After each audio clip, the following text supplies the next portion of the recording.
Beat me to it. Did you just whisper I said that if she doesn't sit beside Green Pea, then that's a different battle that I'm not going to be a part of? Yeah. Yeah, we're getting along this morning.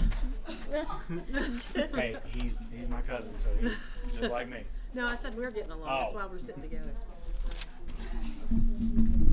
I got her. That's why we're sitting together. We like each other. Got a long stick out. Oh.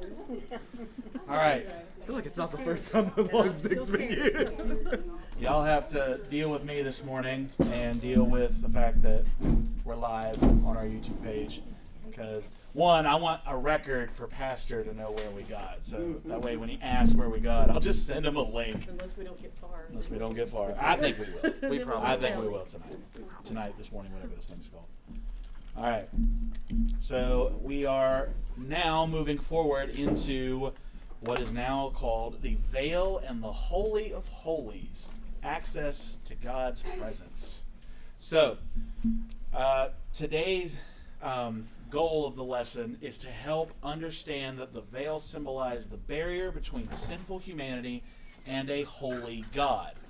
Through the death of Jesus Christ, that barrier was torn away, granting believers direct access to God's presence. So first and foremost, we have to talk about this barrier between God and humanity. So let's begin with this thought right here. So the tabernacle was built to bring people closer to God. That was the point. God's presence here on earth. But it also reminded us how far away we truly still are from Him. Even to this day, like we're still far away from God. Even if we're the closest walk we can possibly be, we're still far away from God's presence. But beyond the holy place was another room known as the Holy of Holies.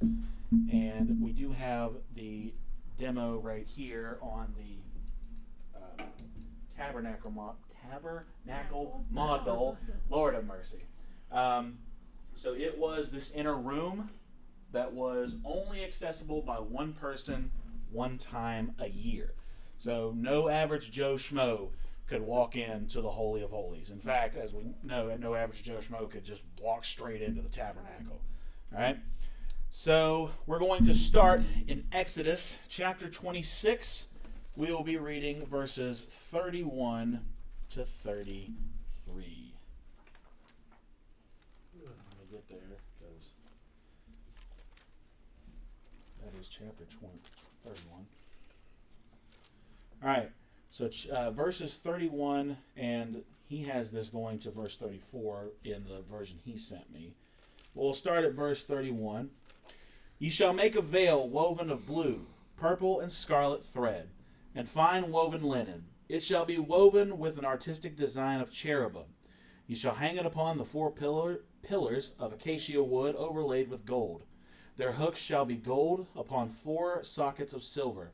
And you shall hang the veil from the clasp.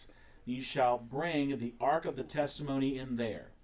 Behind the veil shall be the divider for you between the holy place and the most holy. You shall put the mercy seat upon the ark of the testimony in the most holy. Yep. All right. So why do you think God placed a veil between the holy place and the most holy place? I'm pulling this back because, again, records for Pastor. Why do you think? To separate sin from His holiness. Okay. Separate sin from His holiness.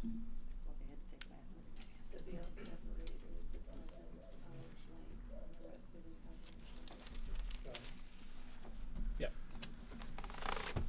So God wanted, think about this, and I know I'm going to be jumping ahead of this because when I was reading this last night, I love the imagery of the garden in the tabernacle. For me personally, when I think of the Garden of Eden, what's the first thing you think of when you think of the Garden of Eden, if you were to think of it now? Think about it now. Vegetation. Vegetation, okay. That's what I think of. The I presence- see the presence of Venus God. flytraps and giant trees. And The presence of God, purity. Okay? When we think of nature, we think purity. All right? So the tabernacle is a reminder of what we lost. And the tabernacle should also be a reminder if we want to gain what we've lost, there's steps that we have to take. All right?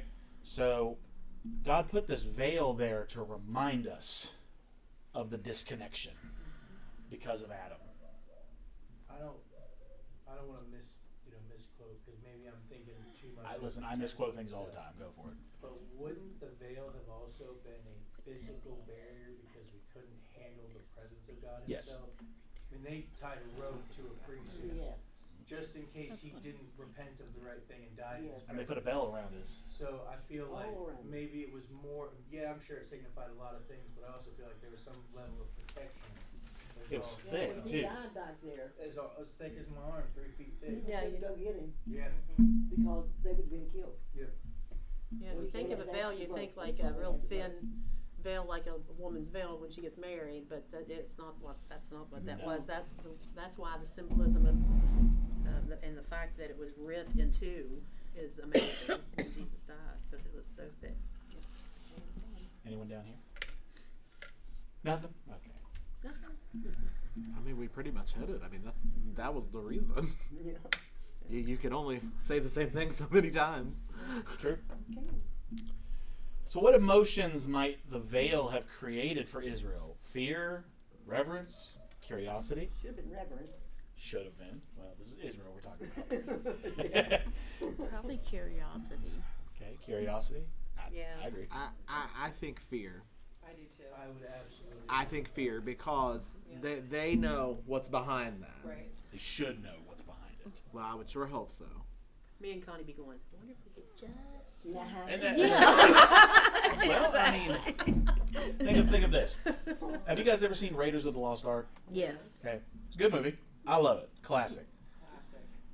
As much liberty as they took with it when it came to like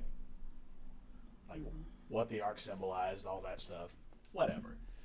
The ending's still a powerful reminder, even for Christians, that the presence of God is not something that we can handle. Right. Think of Isaiah. Isaiah or Ezekiel? Which one of them had to put the coal on their tongue? Isaiah? Okay. So Isaiah had to be cleansed of his sins. The angel put the coal on his tongue to cleanse him. I saw this meme the other day that was, do you think the cherubim took the tongs and clicked them twice before he grabbed the coal? So it symbolizes purity, absolute purity. Right? So that fear, now we think of fear as being scared. The fear of God is something totally different. It's respect. Like parents, your children ought to fear you. Yeah. Not because I know the common phrase that moms always say, I brought you into this world, I can take you out. Okay? But that fear that I have for my parents is they're my guardians. They're the ones that taught me everything that I know. That fear is a level of respect. That if I do something that goes against their teachings, you know, I'm not mad at you. I'm disappointed. That hurts worse. Mom, just tell me you're mad at me. Like, come on. I'd rather hear that. So that fear. But that fear ought to lead, first of all, I think curiosity should be first.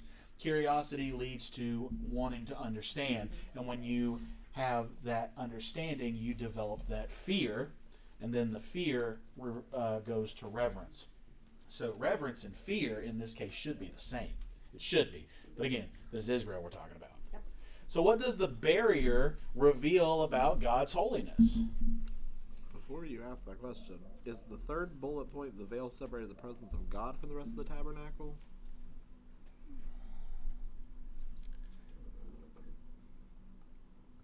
I'm reading off of something totally different than y'all. So this paper that y'all have in front of you is not the same paper I'm looking at the pastor gave me. Well, we need an answer. So hang on. What I did you believe say, yes. honey? That it The presence of God.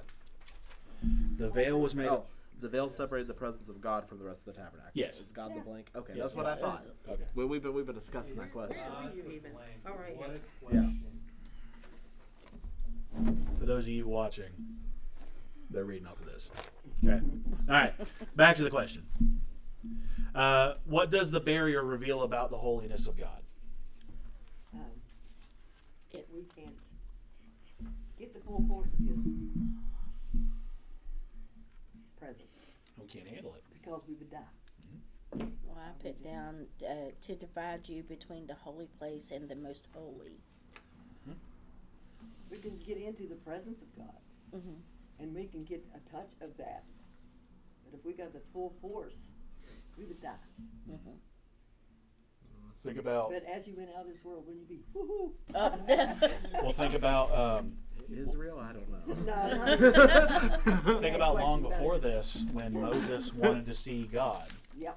God told him, "Was like, I can't do it. But here's what I'll give you.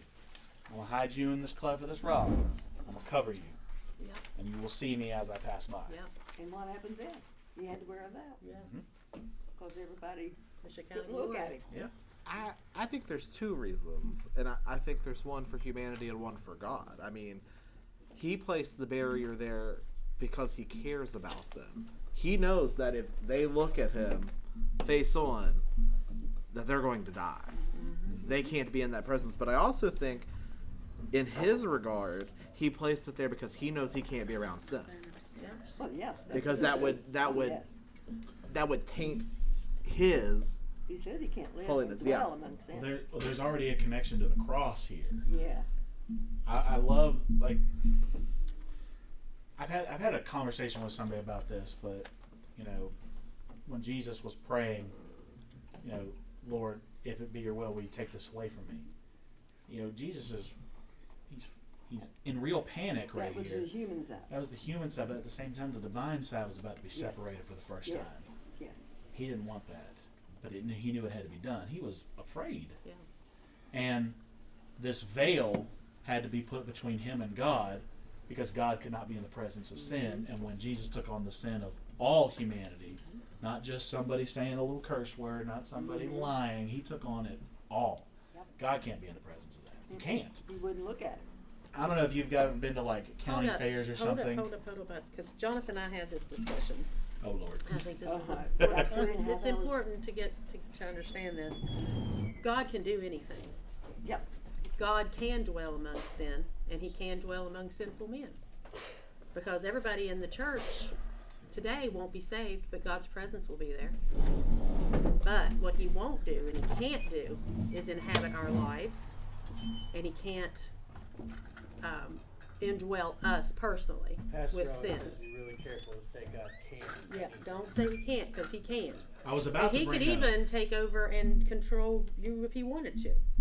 He chooses. There's nothing he can't do, but he's given us free will. Right. So we have to be really careful about saying God can't dwell among sin, because God does dwell among sin all the It's funny time. Because I had that exact line in my sermon and over and over. I kept forgetting to change it. He's like, you can't say that. That's not right. He went round and round with it. I was going to point out, like, if you've ever been to like a county fair or something, you've seen that booth that says like the several things that God can't do. They like lure you in. I can't remember exactly all of them. They list some things. I think one of Well, if them God was. can't do this, then what else can he not do? Wow. Now there's the Sure. danger of saying Yes. God Yep. can't do something. Yes. Absolutely. He can, he chooses not to. But now he won't inhabit your heart and your life against your will. Right.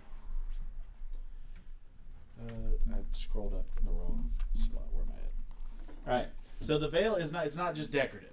It's not meant there to look pretty. I'm sure it looked magnificent, Yeah. based off of the image of this thing right here.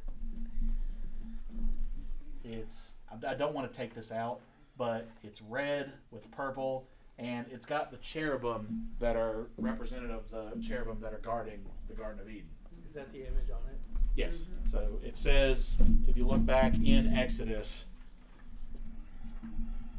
in verse 31, at the back end of it says it will be woven with the artistic design of cherubim. So that's the purple. So the veil is made out of fine woven linen. It will be of blue, purple, and scarlet thread. So the image on this has the entire veil essentially in one color as red and the cherubim purple.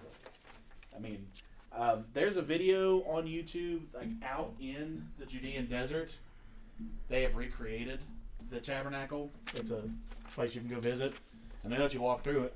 And of course, you're allowed to walk into the Holy of Holies, but like you get to see it, and it's like to scale too. So this thing's huge. That sounds good. Yeah, I just don't want to fly over there to do it. Yeah, no, So the veil's not just decorative; it's protective. A reminder. It reminded Israel that God is holy, and sin creates separation. So that's why there were steps just to enter the front door, essentially. So the meaning of the veil separation because of sin. The veil was a heavy curtain woven with the image of cherubim. The image is significant. So Patrick, will you pull up Genesis chapter 3, verse 24?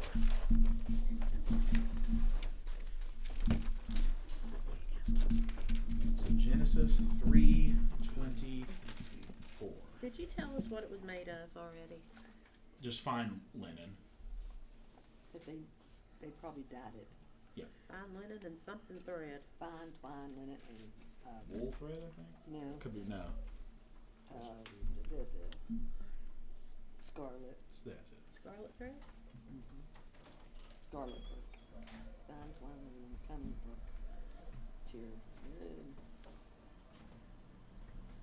Alright, so Genesis chapter 3, verse 24, Patrick. So he drove the man out, and at the east of the Garden of Eden he stationed the cherubim and the flaming sword which turned every direction to guard the way to the tree of life. So this is our imagery that lines up with the curtains, or the veil. So this is the separation. So the first true separation that we see between God and humanity comes from after Adam and Eve are cast out of Eden. So the cherubim guarded the entrance to Eden after the fall, preventing sinful humanity from returning to God's presence. So what similarities do you see between the cherubim at Eden and the veil of the tabernacle?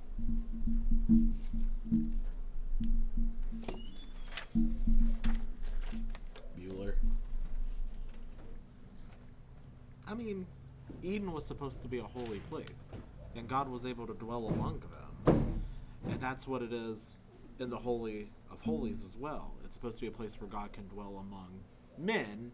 Now, I know we'll talk about this later about how only the high priest could enter, but when using the cherubim as the guard, it's kind of like as your checkpoint. Like, are you sure you can cross this area?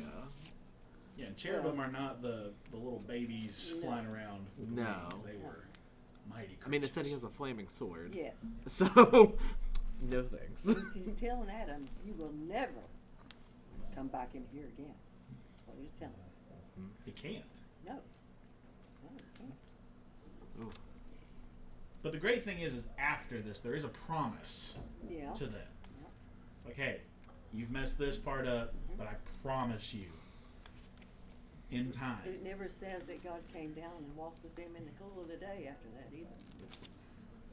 Notice the way it lists the cool of the day. Everything was at peace. Everything was at rest.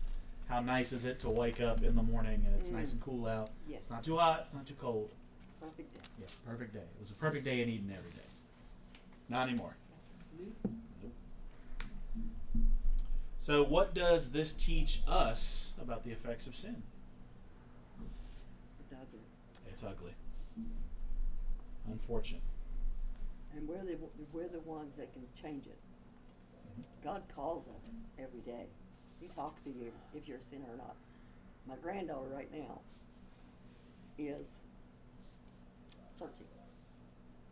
And it's because of the prayers. Interceding prayers for her that we give. But God cannot do anything with her until she That's it. submits He to will him. not. He will not. Yeah. To me, what this teaches about the effects of sin is when we think about how we've entered the tabernacle. Okay, to enter God's presence, there's only one way. Well, who said that there's only one way? Jesus said, "I am the way, the truth, and the life. No man cometh unto the Father except through me." No man can enter the tabernacle except through the will of God. Right. One man could enter in the presence of God.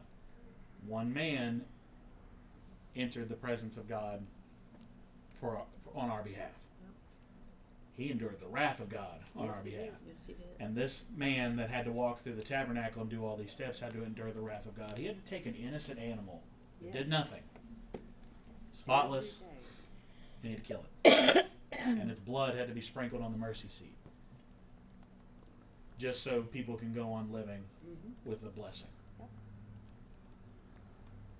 Like that's kind of like if you came here yesterday, we had some animals. The Colsons brought a couple, 2 goats and 2 sheep and some little baby chicks. Okay, kids had a great time with I think they it. did. The goats were really friendly too. You got to sit there and think like, okay, I'm not downplaying what we do as people to eat. Okay, we Yeah. got to eat. Yep. Right? We got to eat. Listen. I'm glad that the Lord said that do not call unclean that which I make clean. Yeah. That's why I can eat bacon. Okay, Amen. love me some bacon. Okay, but when you think of an innocent animal, and that's what we are. And it wasn't We're just not. like- Sorry, we're not innocent. We're just No. animals. Okay, we're just animals Yeah. in that sense. But there's got to be this level of heartbreak Yes. for it. Yes. And then you got to think of the Well, sheep. here's the reason there was heartbreak. The animals they were going to sacrifice, if there was a sheep, they had to take it into their home and love on it and keep it in their presence constantly, checking to see if there was anything wrong with that lamb. So they grew to love it. And it got the best care on the Got the planet. best care on the planet. And Something then you have to take it out and kill it. Now, speaking of, you're mentioning the priest, and I don't know if we're ready to go here or not, but I mean, how sure would you make sure you're okay Ooh, yes. between you and God before you go in that holy of holies? Yeah. you're on your way in and someone cuts you off in traffic suddenly. You're not ready to enter the presence And of the God. fact that they had to have the bells shows that there were priests that died in there. Yeah. There were priests that died in the Holy of Holies. Yep. There was a man that wanted to keep the ark from falling. Yep. Uh-huh. Yep. And he had good intentions. Well, we've already answered the God next said, question. don't touch it. Why is it important to remember the separation from God as a spiritual reality? Boy, I'm glad I live in the day. I like the fact that God said don't, so don't. Yeah. It doesn't matter what your intentions Yeah. are, or if Yeah, you it's think true. you have a better plan. Yeah. I'm just catching the ark. It's a good thing to do. I don't want it to hit the dirty ground. It's a holy thing. God said don't. God takes care of that. He told the his dirt and the told his ground. disciples a lot of things, and they were Yep. ready to go to war for him. Yeah. Mm-hmm. John's gospel tells us that Peter took a sword and chopped off one of the dude's ears. He was ready to fight for him. Yep. Yep. Jesus said, "No, Quit that. quit it." Yep. And we do it all the time, even though we might not admit it, but we do that all the time. Unfortunately, Oh, sorry, I got distracted. I went down a rabbit hole. Uh-oh. It was thinking about what you were talking about, like your sins, and I was like, so what did he have to do? Because he couldn't sacrifice and burn in here because that would impact everything inside. So it says that he had to slaughter a bull Yes. outside and then carry the blood inside. That's wild. he probably couldn't let it spill either. I'm sure that I don't know if it's detail that he had to just walk with it. I wouldn't want to spill it. I wouldn't either, because he had to be perfect too. Yep. If his garments probably got tarnished, better stop. It also says he did a goat for the people. The bull was for him, and the goat was for the people. Notice the bigger sacrifice had to Yeah. be so he could enter. The smaller sacrifice was for the people outside. But how was he made perfect? Because of the animal. Nope. I don't think so. Okay. I Go ahead think with because men are not perfect. I don't care who you are. I don't care if you're a high priest or what you are. You're not perfect. But they were made perfect because they followed the exact plan. From the sacrifice all the way to what they wore, every step. They didn't go, well, they better not go off from that. Because nobody's perfect. Oh, shucks. I think it was less about perfection and more about repentance. It was about obedience. Yep. Yeah, Following do it God's through. way. Yeah. Following through with what Just you do were it God's instructed. way. And that shows us today the grace that we receive. Oh, yes. Yes. That I can walk up to. I don't have to be at a church. You can be in your car. You can be out on the Yeah. road. Amen. Wherever. That you can still be in the presence of God. Yes. But that is scary. But at the same time, again, it was not about perfection. It was about obedience. God's not looking for us to be perfect. You know, we never- I don't know how to argue with Pastor over that word perfect. It's so easy. Go ahead. ahead. I can help Your you. mom said it, Pastor. Okay. So, for me, again, it's not about perfection. We cannot be We cannot be perfect. physically perfect. No. We can't. It's about obedience. Here's how we are perfect in the sight of God. When we do everything He says to do. And I mean, being saved, being sanctified, He said, then you are perfect. think about people in the Old Testament. You know, Enoch was Yep. righteous in his days. So was Noah. They weren't perfect. They were righteous. But we can be perfect. And the reason why. Now, not in our actions, deeds, thoughts, and things we do. Because we're never going to be perfect. We're going to make mistakes. We're going to mess up. It's just, we're human, and God knew that. That's why He sent Jesus Amen. and His grace. But we can have heart perfection, which means having all parts. Yes. We're not lacking. Anything God has for us, we want it. Yep. That's heart perfection. We're renewing our minds every day, like the Bible says. That's perfection. It's kind of like what the priest did to prepare for this. We are doing the things that God says to do to show that we are followers of Christ. And that's what He's looking for. That and Jesus' blood is the only thing that makes us perfect. Other than that, we err every day. I don't care. Maybe not I sin still every day, prefer but the word complete over perfect. That's the danger of the English language. the Bible says perfect. Yes, So we can yes. say perfect. Yes. You can look it up and see what it says. Yeah. But it's not See what it means, perfection in this world. It's not perfection how we think perfection Right. is. God's definition of anything is way different than ours. Right. Oh, Yes. God's definition of love is Yeah. different than the world's definition of Yes. love. God's definition of perfect is different. Absolutely. And that's why I think the different words can be interchangeable. Yep. Complete. Yes. Or we're nothing without God. Yep. Like I like the argument of if I live this entire life worshiping God, when I die it wasn't real. What did I lose? Nothing. I lost nothing. Yeah. Nothing. I had hope and I had faith for a Yeah. better Yep. future. But if I don't do all that, I have everything to lose Right. if it's real. Because to the unbeliever, earth is the closest they'll ever get to heaven. Yes. But to the believer, this is the closest to hell we'll ever get. Yep. That's right. Amen. Amen. Now, the Holy of Holies, the dwelling place of God.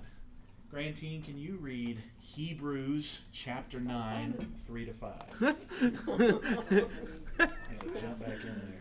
I got them all marked, but it takes me forever. I just marked mine. Yeah, that's the thing to do right here. I have been just like, yeah, I'll just flip and see what happens. That's what Jonathan gave me for Christmas this year. Hebrews what, David? 9:3.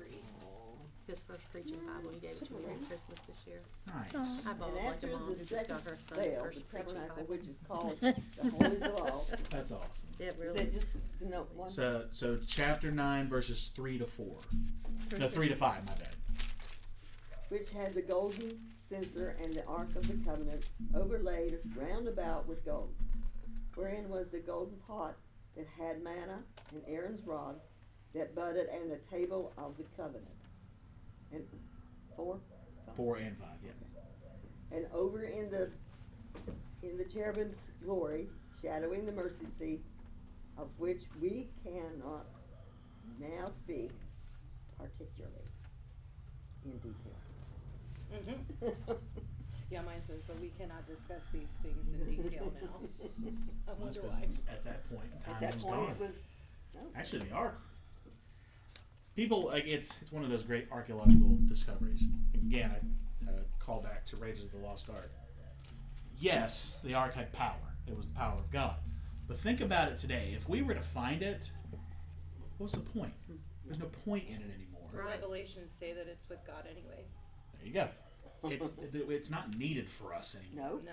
It's just a box covered in gold at It's this a point. great thing to study about Yeah, it is. and to ponder We on. would be dumb enough to touch But- it because we can't help ourselves. But I Every think single as one of us Christians, would it finally again, there's no need for it. Right. die. Right. Our Just like there's no Because need he for lives that here. anymore. no, I'm not saying the tabernacle's pointless or worthless anymore. It No, still it holds brought- great it, value it to us. stood for a whole lot, Right. and they got it. But it shows us what humanity had to go through in order for Yes. us to be Where we are. thankful and grateful what we have now. You know, Moses didn't have this. Right. Sure didn't. Paul didn't have most of this. Even though he Paul wrote wrote most most of of it, but he didn't have this. He had all this stuff in the beginning. Yeah. Okay, the writers of the Gospels didn't have all this. Nope.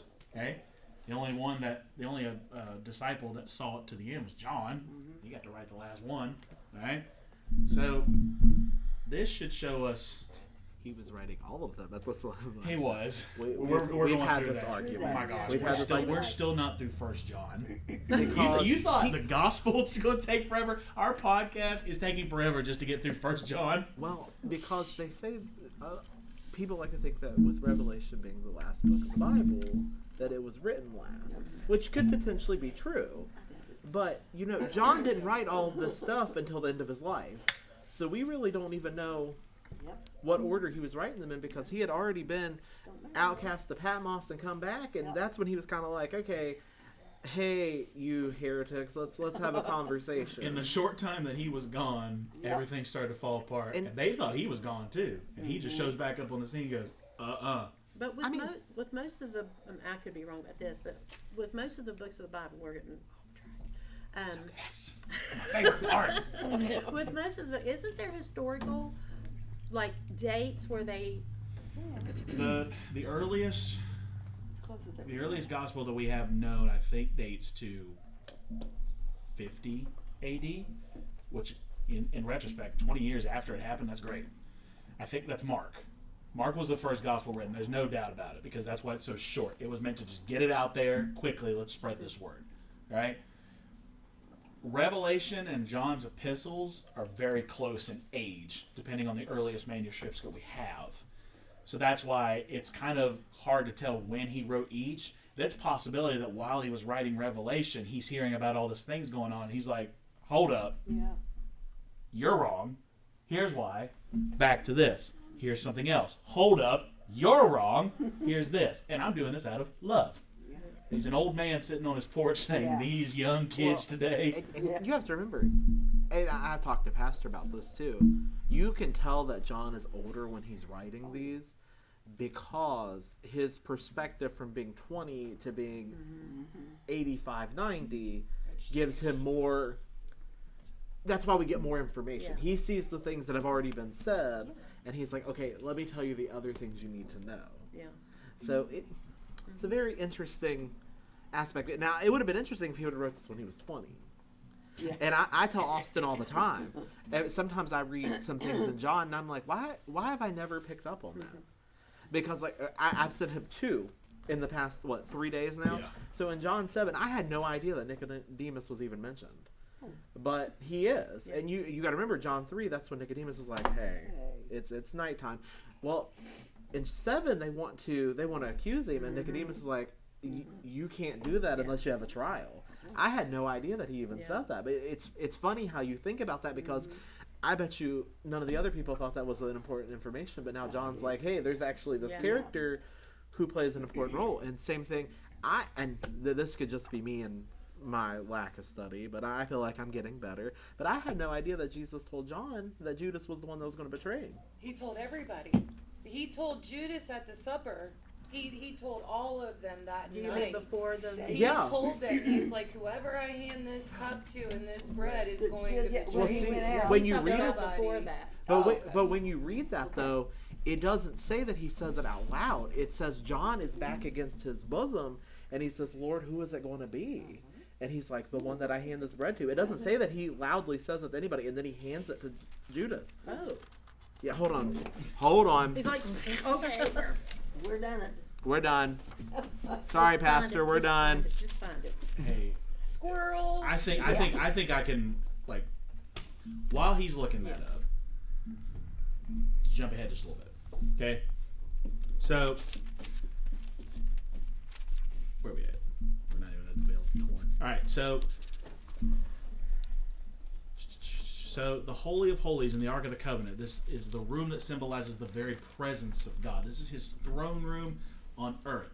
The cherubim and all this visual imagery eventually will come out in the visions from Isaiah and Ezekiel that depict the throne room of heaven. We're seeing this prophecy very early, right? So one day a year the priest could enter, and that was called the Day of Atonement. So this room could only be entered once a year for the Day of Atonement, and I'm sure somewhere later in the law it talks about like how they could somebody had to go in to get it out too for when they had to move. All right, so that comes out of Leviticus 16:2. If you want to write that down. And the great thing is we've answered most of these questions in our discussion. Why do you think only one person can enter once a year? Okay, we talked about because it symbolizes the one person that could go before God on our behalf. What was it? Leviticus? What? I'm sorry. 16:2. 16:2. Okay, I found this. I'm going to read this. So this is John 13:21. When Jesus had said this, he became troubled in spirit and testified and said, "Truly, truly, I say to you that one of you will betray me." The disciples began looking at one another at a loss to know of which one he was speaking. There was reclining on Jesus' bosom one of his disciples whom Jesus loved, a.k.a. John. So Simon Peter gestured to him and said to him, "Tell us who it is whom he is speaking."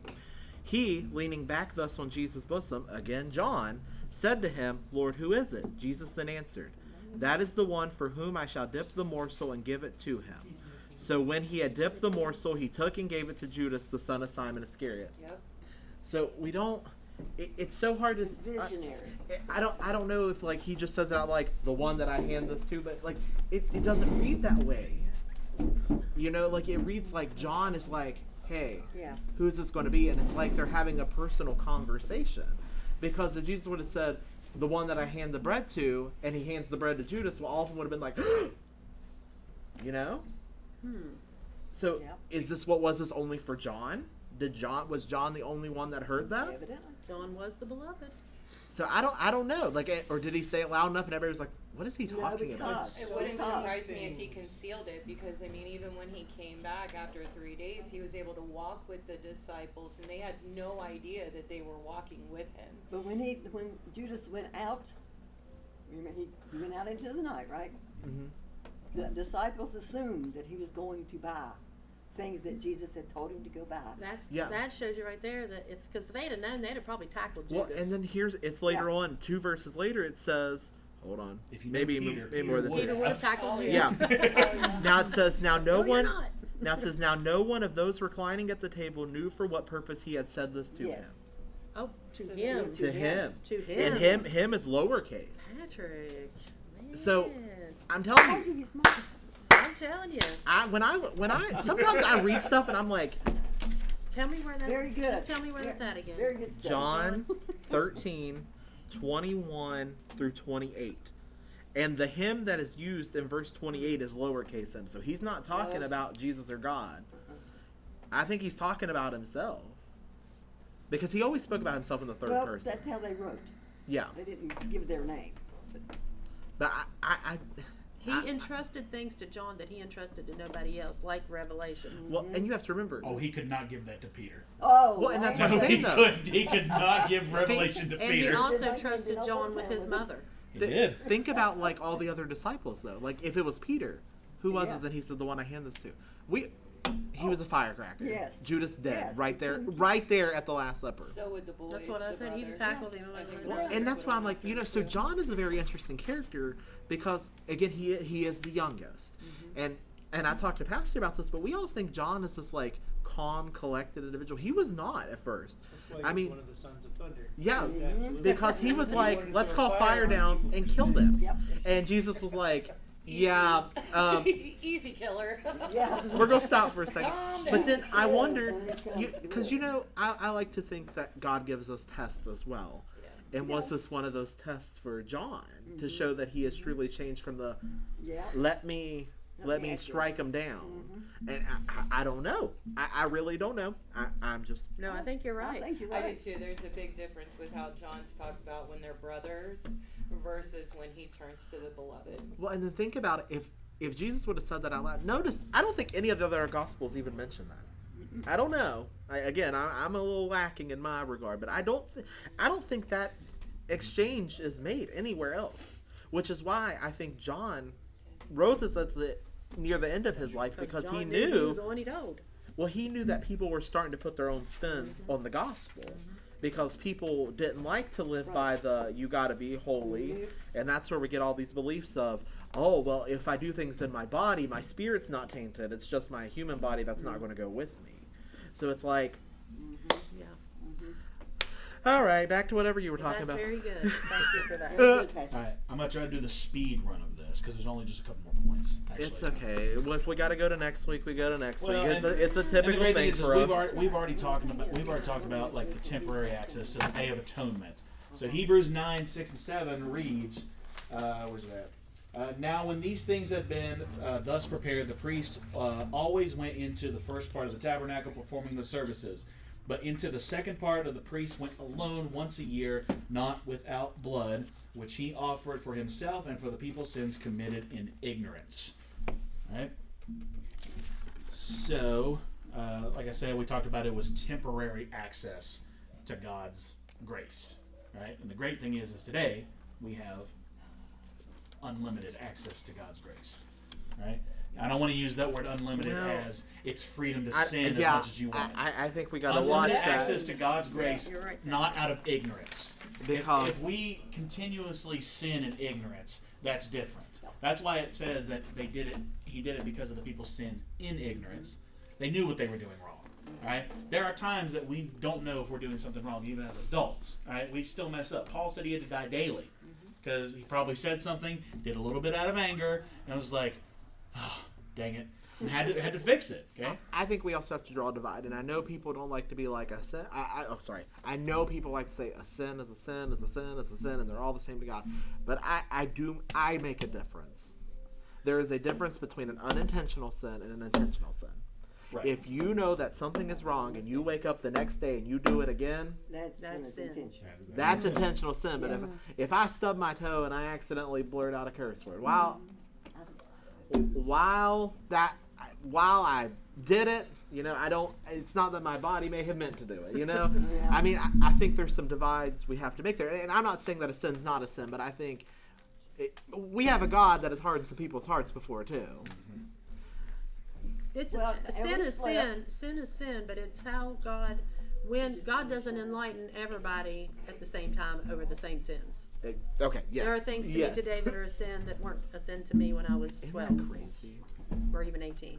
So here's what we'll do. I'm sure I'll tell Pastor that We just didn't get to have that. him do just a brief reflection of the last couple points, because I think in a lot of our discussion we've answered some of it, but there's this thing at the end that I've read through, but I feel like he could get through better, which is the 8th point: discipleship connection from separation to communion. All right, and I know we can discuss that, but to me personally, I feel like he's better at Did you get the saying section that. 3? Okay, I'm not the greatest when it comes to reading his notes, but Well, according to my notes, we got to section 3, and there's 7 sections. Of this. oh, we read further. Trust me. I don't know. Did you? And you got can anything in believe section what 3? you want. All right, I got one. so She got 1 point in section 3. no, that's something. All right, let's go have some church. Wherever we ended up, we gotta go.